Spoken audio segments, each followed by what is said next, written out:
राज्यसभा की सीट का चुनाव हरियाणा में है, लेकिन वहां हरियाणा के विधायकों को कांग्रेस के नेताओं ने हिमाचल प्रदेश में ला करके बंदी बना करके रखा हुआ है। और लोकतंत्र का गला घोंटने का अगर काम किया है तो कांग्रेस ने किया है।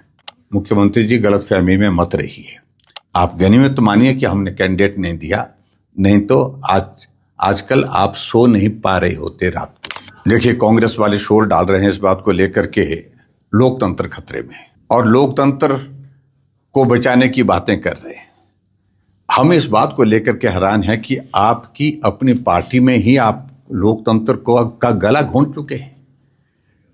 राज्यसभा की सीट का चुनाव हरियाणा में है, लेकिन वहां हरियाणा के विधायकों को कांग्रेस के नेताओं ने हिमाचल प्रदेश में ला करके बंदी बना करके रखा हुआ है और ह्यूमन चेन के साथ उनको बिल्कुल बांध करके रखा हुआ है।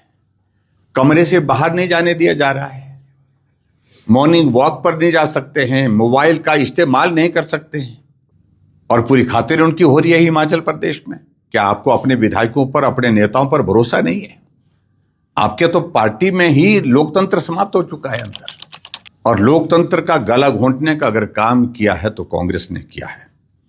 अपने नेतृत्व पर कांग्रेस पार्टी को भरोसा होना चाहिए था और आत्मा की आवाज के साथ उनको मतदान करने का अधिकार होना चाहिए, जो कांग्रेस पार्टी में है नहीं, क्योंकि नेतृत्व के ऊपर भरोसा नहीं है और नेतृत्व के साथ साथ में अपने लोगों पर भरोसा नहीं है।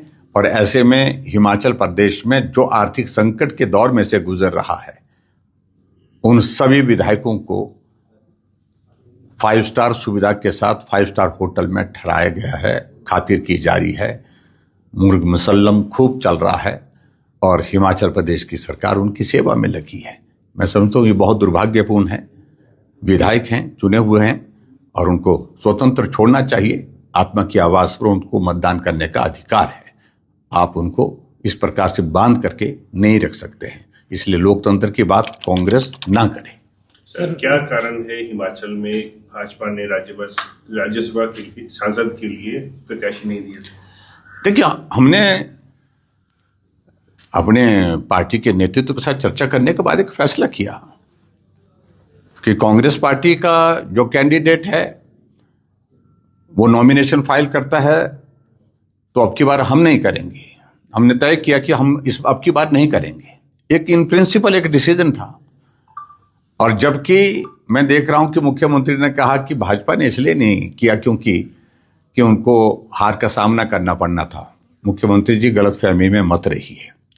अगर आज हमने नॉमिनेशन फाइल किया होता तो आप भी अपने विधायकों को शायद इसी प्रकार से कहीं छुपा रहे होते, क्योंकि आपके ऊपर आपके विधायकों का भरोसा नहीं है और आपके विधायकों के ऊपर भरोसा ना होने की वजह यह है क्योंकि आप बार बार झूठ बोलते हैं, असत्य बोलते हैं।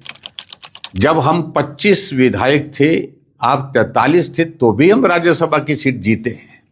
अब की बार हम तो 28 हैं, आप 40 थे। आप गनीमत मानिए कि हमने कैंडिडेट नहीं दिया, नहीं तो आजकल आप सो नहीं पा रहे होते रात को। ये स्थिति होती है। सर